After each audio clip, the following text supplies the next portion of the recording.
اے نبی تم نے دیکھا اس شخص کو، اس کے حال پر غور کیا جس نے اپنی خواہش نفس کو اپنا الہ بنا لیا ہے؟ اللہ اکبر، الہ، لا الہ الا اللہ، کلمہ توحید کا مرکزی لفظ یہاں آ رہا ہے، من اتخذ الہہ ہواہ، جس نے اپنی خواہش نفس کو اپنا معبود بنا لیا، الہ بنا لیا۔ افانت تکون علیہ وکیلا، کیا آپ ایسے شخص کی کوئی ذمہ داری لے سکتے ہیں؟ سود حرام ہوا کرے جی، حرام ورام، ہمارا دھندا جو ہے وہ آگے بڑھ نہیں سکتا، تو اللہ کے حکم کو پیچھے ڈالا، نفس کے تقاضے کو آگے رکھا۔ کون معبود ہے آپ کا؟ نام عبداللہ رکھیے، نام عبد الرحمن رکھیے، ہے عبد النفس، نفس کے بندے، نفس کے غلام۔ یہ میں نے یوں سمجھیے کہ جیسے میں نے ہجرت اور جہاد کی ڈیفینیشنز کی تھی۔ ہجرت کا بیس کیا ہے؟ پوچھا گیا ایو الہجرت افضل ہو یا رسول اللہ، اے اللہ کے رسول بتائیے سب سے اعلیٰ ہجرت کون سی ہے، افضل؟ فرمایا ان تہجر ما کرہ ربک، ہر اس چیز کو چھوڑ دو جو تمہارے رب کو پسند نہیں۔ آج رات ہی سے آپ ہجرت شروع کر سکتے ہیں۔ جائزہ لیجئے کیا کیا چیزیں میری زندگی میں خلاف شریعت ہے، جو اللہ کو ناپسند ہے، فیصلہ کیجئے کہ آج کے بعد نہیں ہوگی، ہجرت شروع ہو گئی، افضل الہجرہ، سب سے افضل ہجرت شروع ہو گئی۔ لیکن ٹاپ پر لے جائیے تو یہ ہجرت جب اللہ کے دین کو قائم کرنے کی جدوجہد اس مرحلے پر آ جائے کہ اب باطل کے ساتھ ٹکراؤ ہے اور اب چاہیے کہ ساری قوت ایک مرکز پر جمع ہو جائے، ہجرت فرض کر دی گئی، وہ ہجرت گھر بار چھوڑ کر، اہل و عیال کو چھوڑ کر اور مکے کے بھیڑیوں کے رحم و کرم پر چھوڑ کر اپنے گھر والوں کو، جو لوگ ہجرت کر کے آئے، حکم تھا۔ ہجرت مدینہ فرض تھی، ہجرت حبشہ فرض نہیں تھی، صرف اجازت تھی کہ جن سے سختیاں نہیں جھیلی جا رہی مزید وہ چلے جائیں۔ تو ہجرت کا یہ ابتدائی نقطہ، انتہا یہ جہاد، المجاہد من جاہد نفسہ، جہاد تو یہاں سے شروع ہو گیا، اپنے نفس کے خلاف جہاد کرنا۔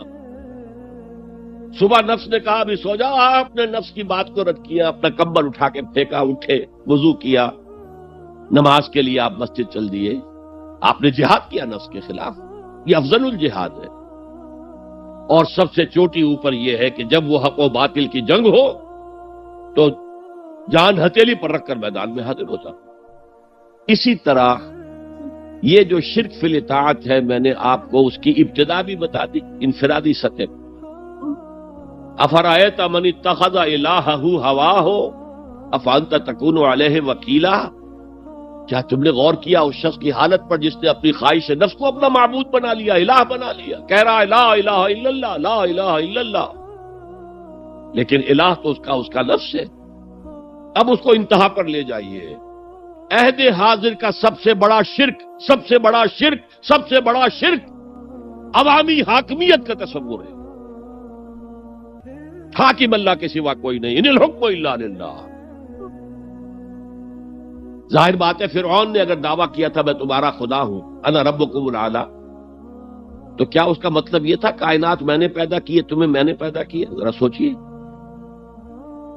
کیا وہ بزرگ موجود نہیں ہوں گے جنہوں نے اسے دیکھا ہو کہ آج اس کی ولادت ہوئی تھی، کل اس کی کوئی اور سیریمنی ہوئی تھی؟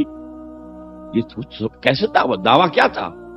میرا حکم چلے گا، میں نہیں جانتا، الیس لی ملک مصر، مصر کی حکومت میری ہے کہ نہیں؟ یہ دعویٰ تھا، یہ خدائی کا دعویٰ ہے۔ کسی زمانے میں وہ فرد ہوتے تھے، نمرود ہوتے تھے، نماردہ، فراعنہ۔ جمال عبد الناصر نے نعرہ لگایا تھا نحن ابناء الفراعنہ، بڑے فخر کے ساتھ ہم فرعونوں کی اولاد۔ اور صدام نے لگایا تھا نعرہ نحن ابناء النماردہ، ہم نمرودوں کی اولاد۔ عراق کے بادشاہوں کا لقب نمرود تھا اور مصر کے بادشاہ فراعنہ تھے، فرعون تھے۔ زمانے کا جب ارتقاء ہوا ہے اور اس میں فیصلہ کن کام جو ہے وہ حضور نے صلی اللہ علیہ وسلم، جب حضور کی حیات طیبہ کے بعد خلافت انفرادی سے اجتماعی ہو گئی،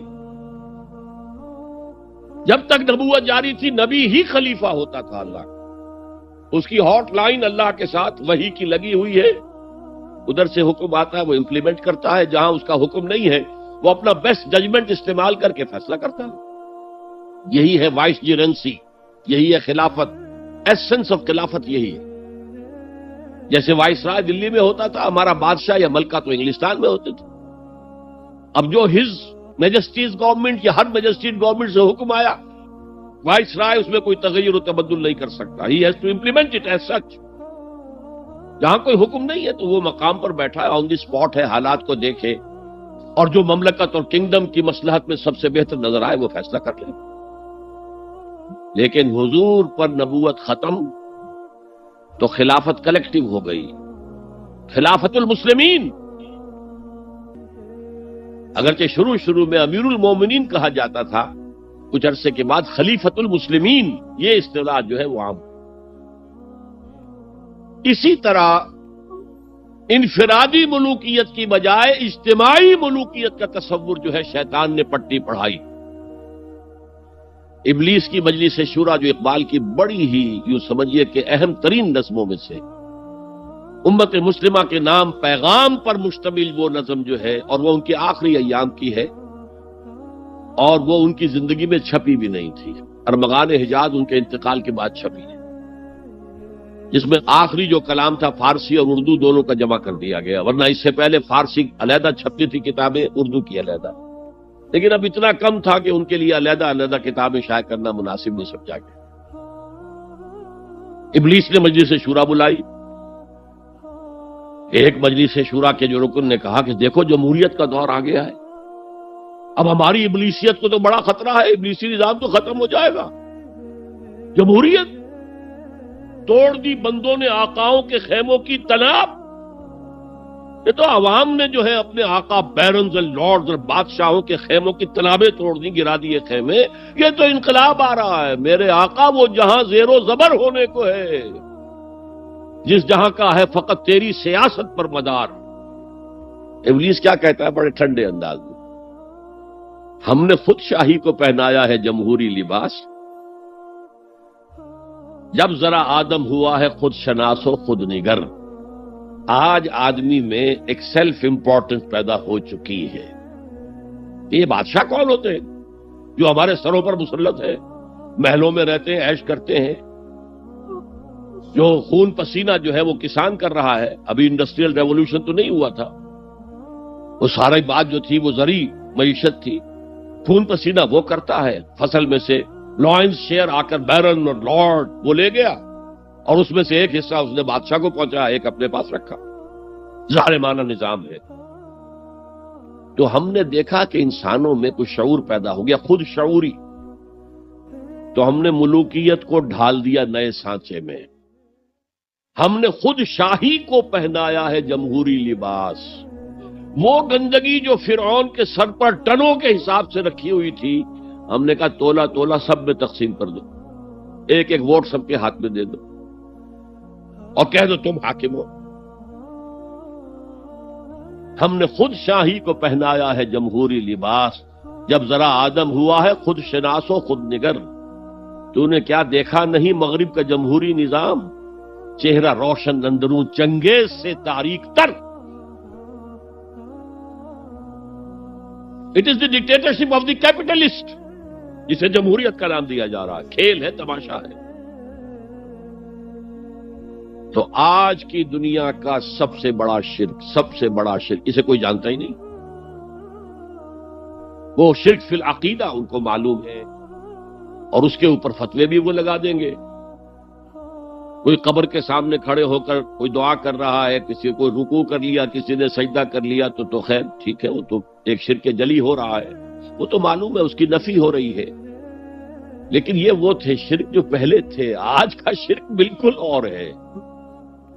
آج کا شرک دو میں گنوا دیتا ہوں آپ کو، ایک ہے عوامی حاکمیت کا تصور، ایک ہے مادہ پرستی کا تصور۔ مادے پر سارا توکل اور اعتماد ہے، اللہ پر کہاں توکل رہا، کہاں اعتماد رہا۔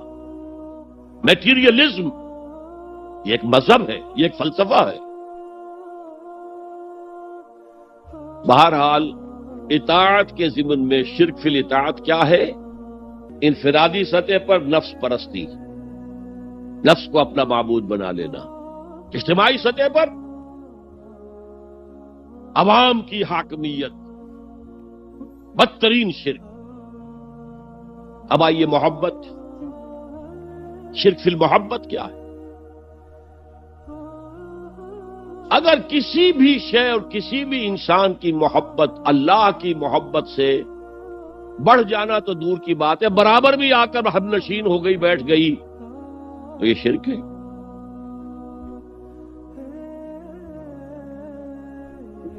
والذین آمنوا اشد حبا للہ، جب تک اشد محبت آپ میں اللہ کی نہیں ہوگی، اگر کوئی اور شے محبوب ہے تو من الناس من یتخذ من دون اللہ اندادا یحبونہم کحب اللہ، لوگوں میں سے ایسے بھی ہیں جنہوں نے اللہ کو چھوڑ کر کسی اور چیزوں کو مد مقابل بنا لیا ہے، ان سے وہ محبت کرتے ہیں جو اللہ سے کرنی چاہیے تھی۔ توحید کا تقاضا ہے لا محبوب الا اللہ، لا مطلوب الا اللہ، لا مقصود الا اللہ۔ مقصود و مطلوب اور محبوب حقیقی اللہ کے سوا کوئی۔ اور وہ آیت میں آپ کو سنا چکا ہوں، سورہ توبہ کی آیت نمبر 24، انتہائی لرزا دینے والی آیت۔ قل ان کان آباؤکم وابناؤکم واخوانکم وازواجکم وعشیرتکم واموال اقترفتموها وتجارۃ تخشون کسادها ومساکن ترضونها احب الیکم من اللہ ورسولہ وجہاد فی سبیلہ فتربصوا حتی یاتی اللہ بامرہ واللہ لا یہدی القوم الفاسقین۔ اے نبی، ان کے کان کھول دیجئے، اچھی طرح سنا دیجئے کہ اے لوگوں، اے ایمان کے دعوے داروں، اگر تمہیں اپنے باپ، اپنے بیٹے، اپنے بھائی، اپنی بیویاں یا بیویوں کے لیے شوہر اور اپنے رشتہ دار اور اپنے وہ مال جو بڑی محنت سے کما کر کھتے بھرے ہوئے ہیں اور اپنی وہ تجارت جس کی کساد بازاری کا تمہیں اندیشہ رہتا ہے مندہ نہ ہو جائے، اور اپنے وہ محل، اپنی حویلیاں جو تم نے تعمیر کی ہیں اور بہت تمہیں محبوب ہیں، انہیں خوب فرنش کیا ہے، اگر یہ 8 چیزیں محبوب تر ہیں اللہ سے اور اللہ کے رسول سے اور اللہ کی راہ میں جہاد سے، تو جاؤ دفع ہو جاؤ، وہاں بیٹھ کر انتظار کرو یہاں تک کہ اللہ اپنا فیصلہ سنا دے، اور اللہ ایسے فاسقوں کو کبھی ہدایت نہیں دیتا۔ 8 چیزیں۔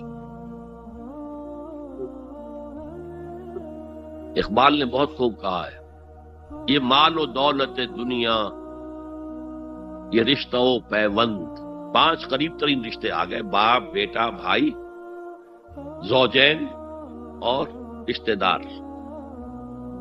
رشتہ و پیوند یہ جوڑنے والا ہے۔ اور مال و دولت دنیا کی 3 شکلیں آ گئیں۔ دولت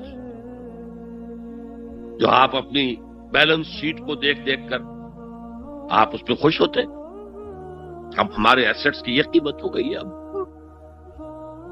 اور وہ مکانات جو آپ نے بنائے ہیں بڑے محبوب ہیں، اور ایسے بنائے ہیں، قرآن مجید میں آتا ہے لعلکم تخلدون، ایسے بنا رہے ہیں تمہیں ہمیشہ رہنا ان مکانوں کے اندر۔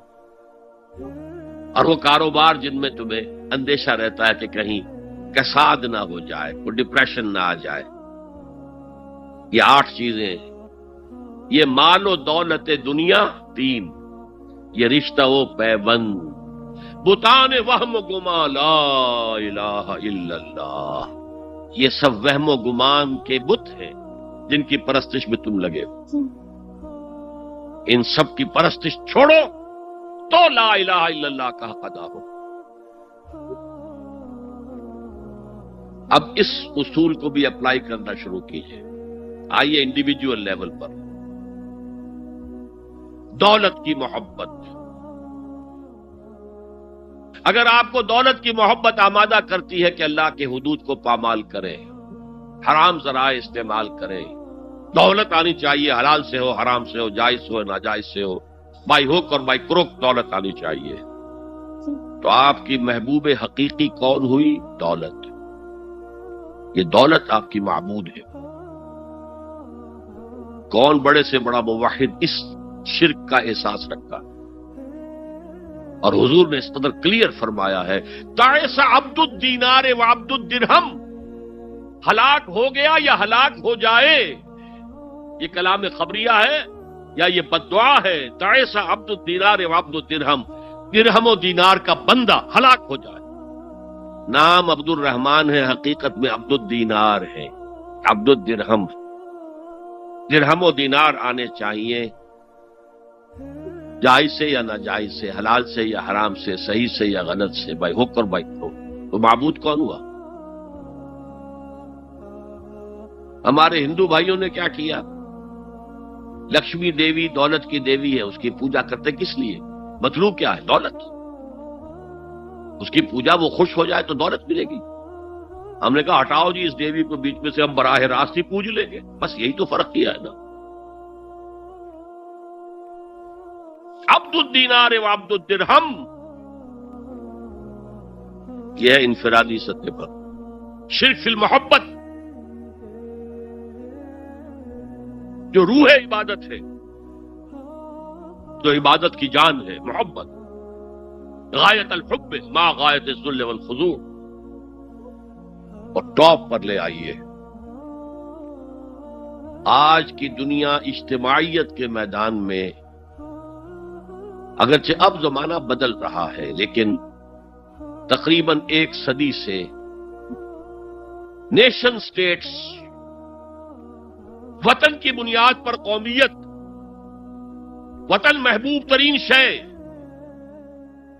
جو شے میرے وطن کے لیے صحیح ہے وہ میں کروں گا، چاہے وہ غلط ہو، وہ حرام ہو، اللہ کے قانون کے خلاف ہو، لیکن میرے وطن کے لیے ہوگا۔ وطن زندہ باد، یہ وطن پرستی۔ اس وطن پرستی کے مذہب کی ایک نماز بھی ہے، ترانہ ہو رہا ہے تو کھڑے ہو جاؤ، قنوت، کھڑے ہو جانا عبادت کا حصہ ہے۔ اس کا جھنڈا سلامی دو۔ یہ وطن کے معبود کے ریچولز ہیں، مذہب وطنیت۔ اسی لیے اقبال نے کہا تھا، اس کو سمجھا نہیں کسی نے، اس دور میں میں اور ہے، جام اور ہے، جم اور، ساقی نے بنا کی روش لطف و ستم اور، تہذیب کے آزر نے ترشوائے صنم اور۔ آج کا صنم، آج کا بت کون ہے؟ تہذیب کے آزر نے ترشوائے صنم اور، مسلم نے بھی تعمیر کیا اپنا حرم اور۔ ان تازہ خداؤں میں بڑا سب سے وطن ہے، جو پیرہن اس کا ہے وہ مذہب کا کفن۔ خدا پرستی، یہ وطن کی لکیر سے تم اور ہو گئے، میں اور ہو گیا۔ لکیر، انسانیت منقسم، جو تمہارے وطن کے لیے ٹھیک ہے وہ تم کرو گے، چاہے وہ اخلاقاً غلط، اور جو میرے وطن کے لیے ٹھیک ہے وہ میں کروں گا، چاہے اخلاقاً غلط۔ یہ کون سا دین ہے؟ یہاں تو وطن تمہارا معبود بن گیا۔ پاکستان میں بڑا شور اٹھا تھا جب میں نے کہا تھا کہ جھنڈے کو سلامی دینا شرک ہے، اور ترانے کے وقت کھڑا ہو جانا شرک ہے۔ اور میں کبھی بھی تقریبات میں جاتا ہوں، اقبال ڈے ہو رہا ہے، کچھ اور ہو رہا ہے، میں ان تقریبات کا مقرر نہیں ہوں، لیکن جب بہت زور دیتے ہیں چلا جاتا ہوں، لیکن وہاں ترانہ پڑا جاتا ہے میں بیٹھا رہتا ہوں، میں کھڑا نہیں ہوتا، اور اس پر چیمے گوئیاں ہوتی ہیں اخبارات کے اندر، لیکن میرے نزدیک یہ وطن کی نماز پڑھ رہے ہو تمہارا یہ قنوت اور وطن کا ترانہ، اس میں حمد ہو رہی ہے وطن کی، یہ کیا ہے؟ آج کے دور کا بدترین شرک، شرک فی المحبت۔ آگے چلیے، شرک فی الدعا، کسی کو مت پکارو کسی مدد کے لیے سوائے اللہ۔ وَأَنَّ الْمَسَاجِدَ لِلَّهِ فَلَا تَدْعُوا مَعَ اللَّهِ أَحَدًا، اللہ کے ساتھ، یعنی ایک تو یہ کہ اللہ کو چھوڑ کر کسی کو پکارنا، ایک ہے اللہ کے ساتھ پکارنا، اللہ کو بھی پکارنا، اوروں کو بھی پکارنا۔ بدترین شرک ہے دعا اللہ کے لیے، ندا اللہ کے لیے۔ اس کا بھی ذرا میں تجزیہ کر دوں گا۔ دیکھیے، ایک ہے عام مادی قوانین دنیا کے جو ہے اس کے تحت کسی سے مدد چاہنا. بھائی ذرا مجھے پانی پلا دینا، یہ بھی آپ نے مدد چاہی ہے نا. حضور کے بارے میں تو آیا ہے کہ آپ اتنے خوددار تھے صلی اللہ علیہ وسلم کہ اگر سواری پر ہوتے تھے اور آپ کا کوڑا نیچے گر جاتا تھا تو کسی سے یہ نہیں کہتے تھے کہ یہ کوڑا مجھے اٹھا کے دے دو، بلکہ خود سواری سے اتر کر کوڑا اٹھاتے تھے. تو یہ جو قانون مادی ہے اس کے تحت مدد مانگنا کوئی بری بات نہیں ہے، کوئی غلط بات نہیں. ماورائی اعتبار سے، غیبی اعتبار سے کسی سے مدد مانگنا کسے باشد کوئی ہو، شرک فی الدعا. ان المساجد للہ فلا تدعوا مع اللہ احدا. ایک ہے استعارتن اقبال کہتا ہے ہمالا اے فصیل کشور ہندوستان. تو یہ خطاب بالکل ایک استعارہ سا ہے. اسی معنی میں مولانا حالی نے اپنی مسدس کے اختتام پر جو مناجات لکھی ہے، اے خاصہ خاصان رسول وقت دعا ہے، امت میں تیری آ کے عجب وقت پڑا ہے. وہ دی جو بڑی شان سے نکلا تھا وطن سے، پردیس میں وہ آج غریب الغربا ہے.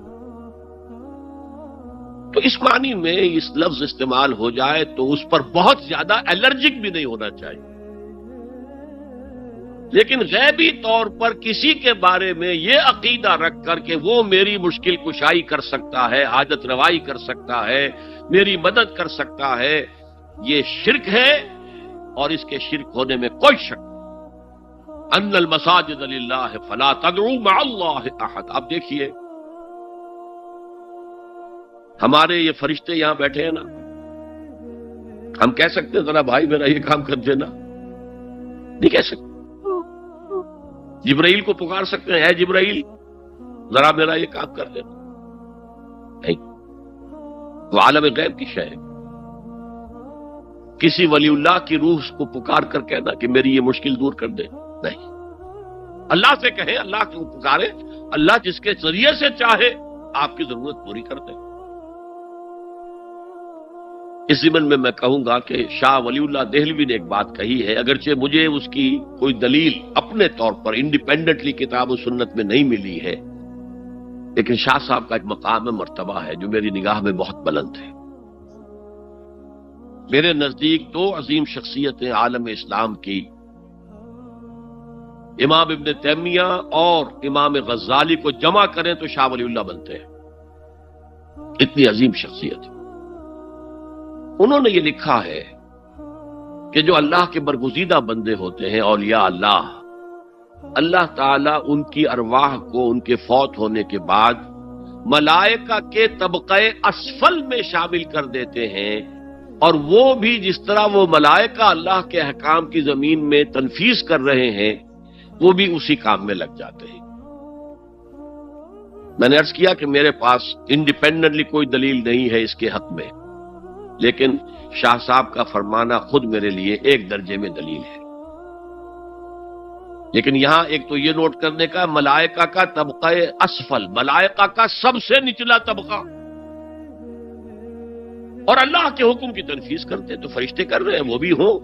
ہمیں سے کیا غرض ہے؟ ہم نہ فرشتے کو پکار سکتے ہیں اور نہ کسی ولی اللہ کو پکار سکتے. پکارو اللہ کو. قال ربکم ادعونی استجب لکم ان الذین یستکبرون عن عبادتی سیدخلون جہنم داخرین. تمہارا رب کہتا ہے مجھے پکارو، مجھ سے مانگو، میں تمہیں دوں گا، تمہاری دعا سنوں گا، قبول کروں گا. اور جو بربنائے تکبر مجھ سے نہیں مانگتے وہ جہنم میں داخل ہوں گے، ذلیل و خوار ہوں گے. حضور نے ایک بات، مجھے متن یاد نہیں ہے، بہت پیاری فرمائی. دیکھو انسانوں سے تم مانگتے ہو کچھ تو ایک دفعہ تو اس کے ماتھے پر، تیوری پر بل پڑ ہی جاتا ہے، یہ کیوں میرے سامنے ہاتھ سوال کیا، کیوں مجھ سے مانگ رہا ہے، چلیے بعد میں کچھ وہ دے ہی دے. ناگوار گزرتا ہے. ارے اس سے مانگو جو کہتا ہے کہ مجھ سے مانگو اور میں دوں گا. وہ نہ مانگنے پہ ناراض ہے، اس سے نہیں مانگتے. رات کے آخری ساعتوں میں، یا جسے آپ کہتے ہیں the small hours of the morning, حدیث میں آتا اللہ نزول اجلال فرماتے، جس کو ہم نہیں جانتے کیسے نزول ہوتا ہے، ذات باری تعالیٰ اور اس کے متعلقات کے بارے میں جو بات آ گئی قرآن میں حدیث میں وہ ہم مانتے ہیں، کیسا یہ ہم نہیں جانتے، اس کا ہاتھ ہے کیسا ہے ہم نہیں جانتے، اس کا چہرہ ہے کیسا ہے ہم نہیں جانتے، اس کی ساق ہے، اس کی پنڈلی ہے کیسی ہم نہیں جانتے، وہ سنتا ہے کیسے سنتا ہے ہم نہیں جانتے، کیا اس کے کان ہیں، کیا اسے بھی ساؤنڈ ویوز کی ضرورت ہے سننے کے لیے، وہ دیکھتا ہے کیسے دیکھتا ہے ہم نہیں جانتے، وہ اترتا ہے کیسے اترتا ہے ہم نہیں جانتے، جو قرآن میں آ گیا حدیث میں آ گیا مان لیجئے بس، باقی یہ متشابہات میں سے ہے، اس کی کھود کرید میں پڑو گے تو فتنے میں مبتلا ہو جاؤ، ابتغاء الفتنۃ وابتغاء تاویلہ۔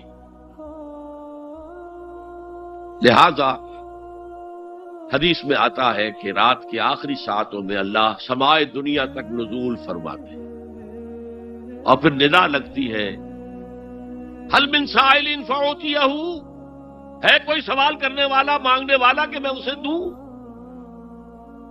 حل من مستغفر فاغفر لہ، ہے کوئی گناہوں کی معافی چاہنے والا کہ میں اسے معاف کر دوں، ہم انٹا غفیل سو رہے، ہم تو مائل بکرم ہیں، کوئی سائل ہی نہیں، راہ دکھلائیں کسے، رہنم منزل ہی نہیں، راہ کسے دکھا،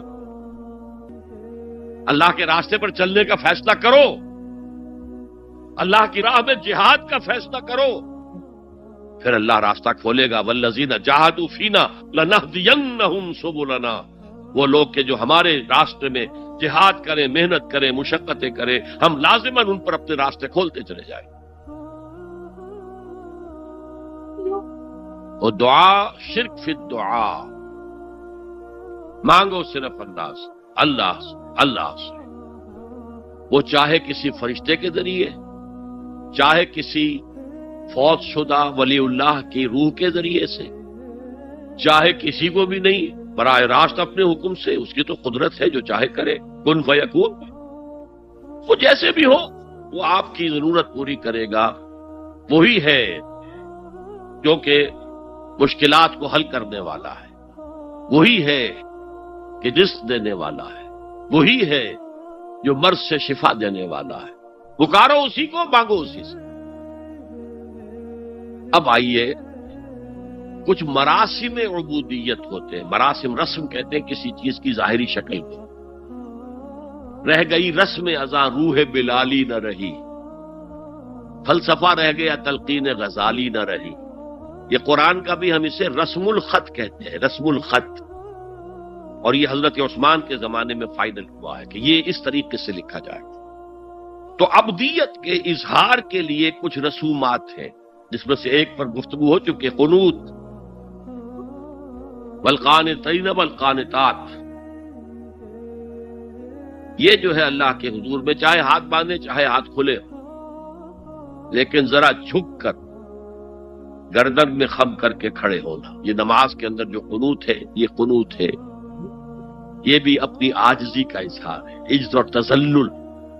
وہ جو ابن قیم کی میں نے ڈیفینیشن آپ کو بتائی، العبادت تجمع اصلین، غایت الحب وغایت الذل والخضوع، حد درجے میں اللہ کے سامنے بچ جانا، جھک جانا، گر جانا، رکوع، سجدہ اللہ کے سوا کسی کے لیے نہیں۔ اور اس معاملے میں دین محمدی جو اپنی تکمیل کو پہنچ گیا، الیوم اکملت لکم دینکم واتممت علیکم نعمتی ورضیت لکم الاسلام دینا، حضور کی بعثت سے قبل سجدہ تعظیمی جائز تھا، کسی شخص کی تعظیم کے لیے، اس کی عزت کے لیے اس کے سامنے سجدہ کرنا جائز تھا۔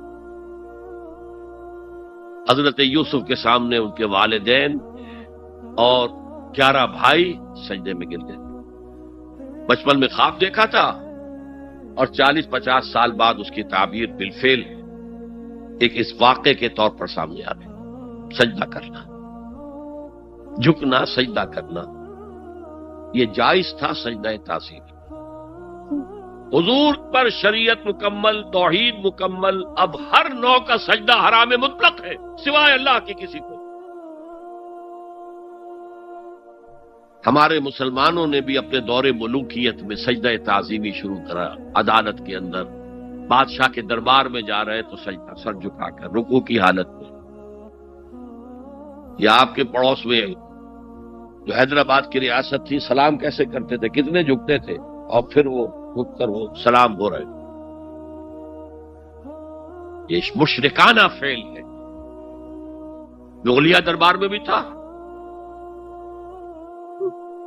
شیخ احمد سرہندی رحمت اللہ علیہ نے کہا غلط ہے، حرام ہے، جائز نہیں۔ دربار میں شکایت پہنچ گئی، آخر مخبری کرنے والے بھی تھے، حاسد بھی تھے، وَمِن شَرِّ حَاسِدٍ إِذَا حَسَدَ۔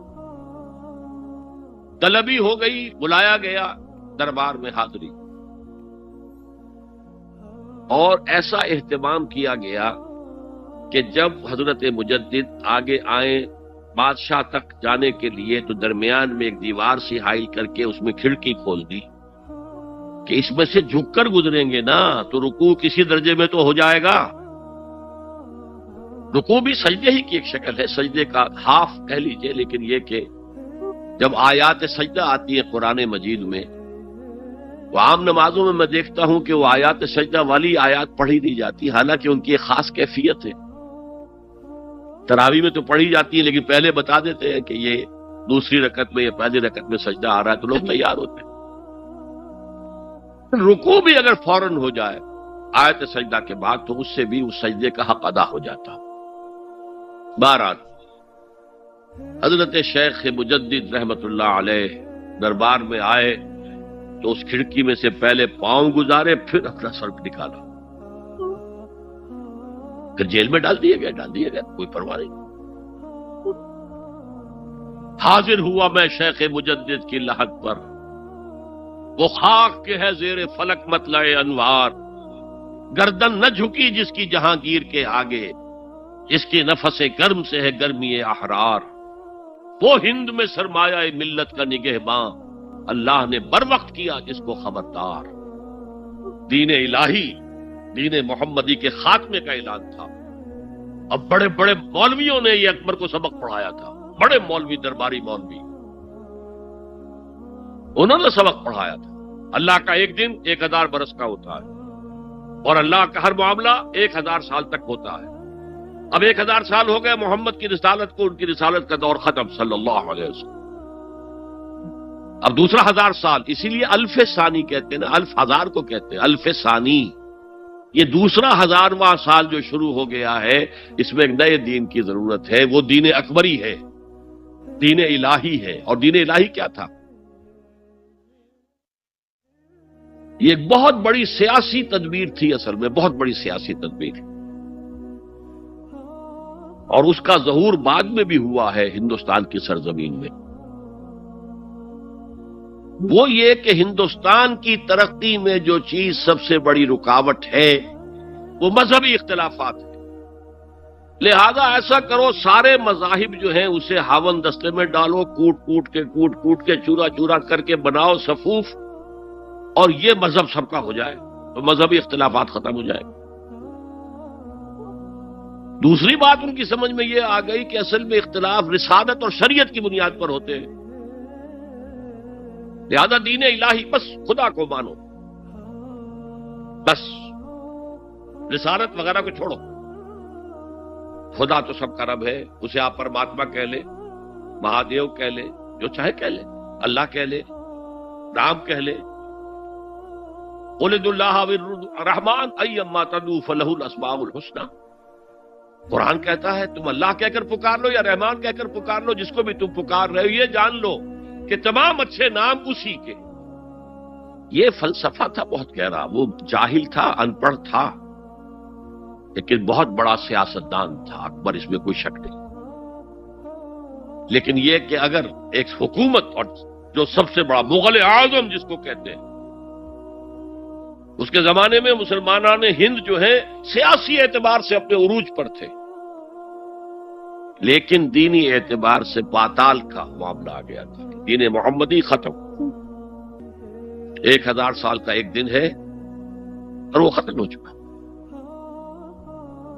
اللہ نے اٹھایا مجدد الفسانی رحمت اللہ علیہ اور ان کی درویشانہ مساعی کے ذریعے سے.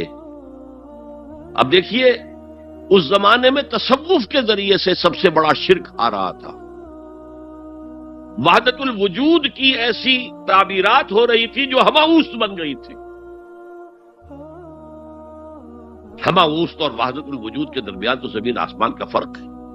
ہماؤست میں کائنات حقیقی ہے، خدا اس میں حل ہو چکا ہے، اس کے اندر ظاہر ہو گیا.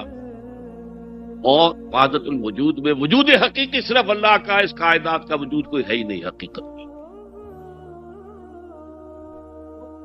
لیکن یہ ختم ہو رہا تھا.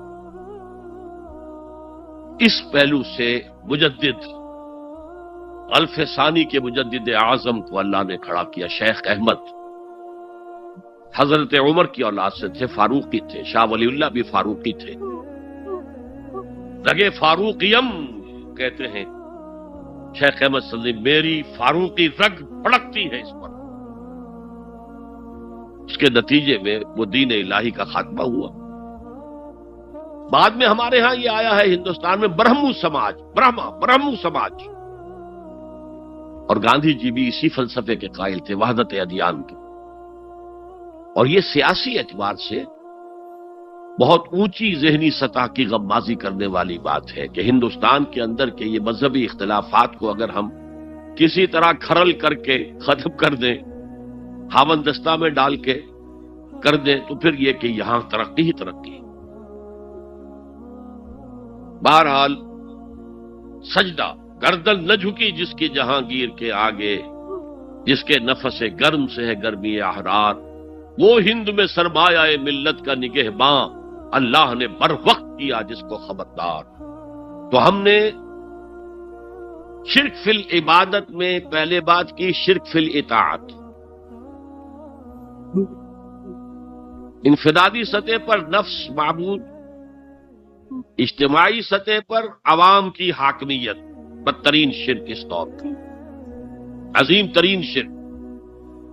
اتنے بڑے پیمانے کا شرک کبھی نہیں ہوا دنیا میں. اس کے بعد شرک فی المحبت، مال کی محبت، تعس عبد الدینار و عبد الدرہم. وطن کی محبت یا کسی اور شے کی محبت، اگر وہ اللہ کی محبت کے برابر بھی آ جائے، بڑھ جائے تو اور بھی بڑی بات کہنی پڑے گی. لیکن ہمارے پاس شرک سے اوپر کی اصطلاح کوئی نہیں. پھر شرک دعا، اللہ کے سوا کسی اور سے حاجت روائی کے لیے، مشکل کشائی کے لیے پکارنا کسی. پھر شرک فی المراسم العبودیہ، قنوت ہے، رکوع ہے، سجود ہے. یہ ذل والخضوع کی، کسی کے سامنے جھک جانے کی ایک علامت ہے، سمبل. اب آخری ہے اس میں اخلاص. اور اخلاص کی ضد کیا ہے؟ ریاکاری. کوئی عبادت اگر دکھاوے کے لیے کی جائے وہ شرک. یہ شرک خفی کہلاتا ہے. مال کی محبت کا شرک بھی شرک خفی ہے. نفس کی اطاعت کا شرک بھی شرک خفی ہے. اور یہ سب سے خفی شرک ہے. حضور نے فرمایا صلی اللہ علیہ وسلم، من صلی یرائی فقد اشرکا ومن صام یرائی فقد اشرکا ومن تصدق یرائی فقد اشرکا. جس نے دکھانے کے لیے نماز پڑھی اس نے شرک کر لیا. جس نے دکھاوے کے لیے روزہ رکھا اس نے شرک کر لیا. جس نے دکھاوے کے لیے خیرات کی، صدقات دیے، وہ شرک کر چکا. قد اشرکا، قد اشرکا. یہ عربی کے مزاج سے واقفیت ہو، فعل ماضی پر قد جو ہے تو وہ پرفیکٹ ٹینس بن جاتا ہے. کر چکا، وہ شرک میں ملوث ہو چکا. من صلی یرائی فقد اشرکا ومن صام یرائی فقد اشرکا ومن تصدق یرائی فقد اشرکا. اور تجزیہ کر کے یہاں تک بتایا کہ اگر کوئی شخص نماز پڑھ رہا ہو اور جب وہ یہ دیکھے کہ کوئی اسے دیکھ رہا ہے تو اپنے سجدے کو طویل کر دے تو یہ شرک ہے۔ فرض کیجئے 5 سیکنڈ کا سجدہ وہ کر رہا تھا، اب اس نے 7 سیکنڈ کا کیا ہے، یہ 2 سیکنڈ کس کے لیے ہے؟ اس ایک سجدے کے 2 مسجود ہو گئے، تو 5 سیکنڈ کا سجدہ تو اللہ کے لیے، 2 اس کے لیے شرک ہو گئے۔ ایک اور بات فرمائی صلی اللہ علیہ وسلم، شرک خفی کو پہچاننا اور دیکھنا اتنا ہی مشکل ہے جتنا کہ کسی سیاہ شب میں، تاریک رات میں، کسی سیاہ پتھر پر چلنے والی سیاہ چیونٹی کو دیکھنا مشکل۔ تشبیہ کا بلاغت اور فساد کی انتہا ہے، جیسے میں نے عرض کیا تھا کہ ایک جوڑے کی 2 جوتیوں کے مابین جو مشابہت ہے، امت مسلمہ اور سابقہ امت بنی اسرائیل کی، ان کے اوپر جو حالات وارد ہوئے ان میں وہی مشابہت۔ تاریک شب ہے، سیاہ پتھر ہے، اس پر سیاہ چیونٹی رینگ رہی ہے، جتنا اس کو دیکھنا مشکل ہے اتنا ہی شرک خفی کو پہچاننا مشکل۔ کدھر کدھر سے آپ پر حملہ آور ہو جائے گا، کدھر کدھر سے آ کر آپ کی عبادت میں، آپ کی توحید میں نقب لگائے گا، اس کا آپ کو اندازہ ہو نہیں سکتا۔ بڑا مشکل ہے، بہت زیادہ چوکس رہنے کی ضرورت ہے۔ اور اس کا علاج بتایا گیا ہے خاص طور پر عبادات کے ضمن میں، کہ کچھ نہ کچھ عبادت نفل بھی کی جائے، اور نفل عبادت اس طور سے کی جائے کہ کسی کو پتہ نہ چلے۔ اب ہمارا حال یہ ہو گیا ہے کہ ساری، اگر کوئی عشاء کی 17 رکعتیں پڑھتا ہے، سب کی سب مسجد میں پڑھتا ہے، حالانکہ صحابہ کے دور میں مسجد تھی فرائض کی ادائیگی، باقی جا کر نماز گھر میں پڑھو گے وہ افضل ہے۔ اور نوافل تو خاص طور پر اگر کسی کو تہجد کی توفیق ہو گئی ہے تو کسی نہ کسی طرح ڈھنڈورا پیٹے گا، اسے جی کیا کرے، رات کو جاگنا ہوتا ہے، طبیعت جو ہے بڑی بھاری رہتی ہے، ہو گیا اپنا ڈھنڈورا پیٹ دیا، تو اس سے تو مرض اور 2 آتشا ہو جائے گا، ریاکاری اور بڑھ جائے گا۔ اسی طریقے سے صدقات نافلہ فرمایا ایسے دو کہ داہنا ہاتھ جو کچھ دے بائیں ہاتھ کو پتہ نہ چلے، کسی کو پتہ نہ چلے۔ اس سے وہ ریاکاری کی جڑیں کٹتی ہیں، ریاکاری کی جڑیں جو ہیں دل کے اندر سے کٹتی ہیں۔ یہ علاج ہے ریاکاری کا، لیکن ریاکاری شرک ہے۔ اب میں آخری بات پر آ رہا ہوں۔ آپ نے سوچا ہوگا کہ اس تجزیے کے تحت تو ہر گناہ جو ہے ادنا سے ادنا گناہ بھی شرک ہے۔ فجر کی نماز کے وقت اگر اٹھ کے نہیں گئے اور چادر یا کمبل کو سیدھا کر کے لیٹ گئے تو یہ شرک ہے۔ پھر کون سے گناہ ہے جو اللہ معاف کرے گا؟ یہ جو میں نے آیت آپ کو 2 دفعہ جو آئی ہے سورہ نساء میں سنائی، ان اللہ لا یغفر ان یشرک بہ ویغفر ما دون ذلک لمن یشاء، اللہ تعالیٰ اس کو تو ہرگز نہیں بخشے گا کہ اس کے ساتھ شرک کیا جائے، البتہ اس سے کم تر جس کو چاہے گا بخش دے۔ تو جان لیجئے یہ جو باریک تجزیہ میں نے کر کے بتایا ہے یہ اپنی جگہ 100% درست ہے، لیکن ان میں جو یہ چیزیں ہیں، کوئی کوتاہی ہو گئی، کوئی گناہ ہو گیا، کوئی شریعت کی مخالفت ہو گئی، نفس کے کسی اس وقت کے دباؤ میں آ کر یہ گناہ شمار ہوں گے اگر یہ آپ کی طبیعت ثانیہ نہ بن جائے۔ اگر یہ آپ کی سیکنڈ نیچر بن گئے تو ایک گناہ بھی ساری تباہی لانے کے لیے کافی ہے۔ اگر آپ نے ڈیرے ڈال دیے، غلطی ہو گئی، معافی مانگو، توبہ کرو، استغفار کرو، اللہ صاف کر دے گا۔ نہیں کرو گے تو پھر ایک گناہ پر بھی دوام اگر ہو گیا اور اس گناہ نے ایک نے بھی تمہارا احاطہ کر لیا تو وہ جہنم میں خلود کی وعید قرآن میں آئی ہے۔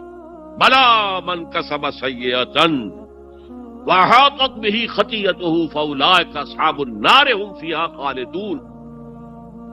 جو نہیں جس نے کوئی ایک بھی بڑا گناہ، چھوٹا نہیں، یہ چھوٹے چھوٹے گناہ جو ہوتے رہتے ہیں، گناہ کبیرہ، لمم جن کو کہا گیا ہے، اس کی اللہ تعالیٰ کے ہاں پکڑ نہیں ہے، بلکہ وضو کرتے ہیں تو ہاتھوں کے اس طرح کے گناہ وہ دھل جاتے ہیں، آنکھوں کے گناہ دھل جاتے ہیں۔ گناہ کبیرہ اگر ایک بھی کریا اور مستقل کیا اور اس پر ڈیرے ڈال دیے اور وہ آپ کا احاطہ کر لے، آج کے دور میں سود کا نظام، سودی کاروبار، وہ تو آپ کا احاطہ کر گیا، آپ کے پورے وجود کا احاطہ کر گیا۔ بلا من کسب، اور کسبہ کہتے ہیں جان بوجھ کر کرنا۔ ایک ہے خطا سے ہو گیا، غلطی سے ہو گیا، وقتی طور پر کوئی تحریک ایسی ہو گئی، غلط ماحول میں بیٹھے ہوئے تھے، اس کے زیر اثر کوئی آپ سے بھی غلط حرکت سرزد ہو گئی، کبھی نفس کا جوش کچھ ایسا ہوا کہ آپ مغلوب ہو گئے، ٹھیک ہے، اسینشلی وہ شرک ہے، لیکن یہ شرک گناہ کے درجے میں شمار ہوگا اگر آپ توبہ کر لیتے ہیں، رجوع کرتے ہیں، استغفار کرتے ہیں، اللہ بخشنے والا۔ لیکن اگر ایک گناہ کبیرہ بھی جان بوجھ کر اختیار کر لیا اور اسے مستقل اپنی زندگی کے اندر شامل کر لیا، بلا من کسب سیئۃ واحاطت بہ خطیئتہ فاولئک اصحاب النار هم فیہا خالدون، تو وہ پھر جہنمی ہے، آگ والے ہیں، اور اس میں ہمیشہ ہمیش کے لیے رہنے والے۔ شرک فی ذات کے ضمن میں نے عرض کیا تھا کہ سورہ اخلاص جامع ترین اس کی نفی پر ہے، اور شرک فی صفات کی کامل نفی پر آیت الکرسی ہے۔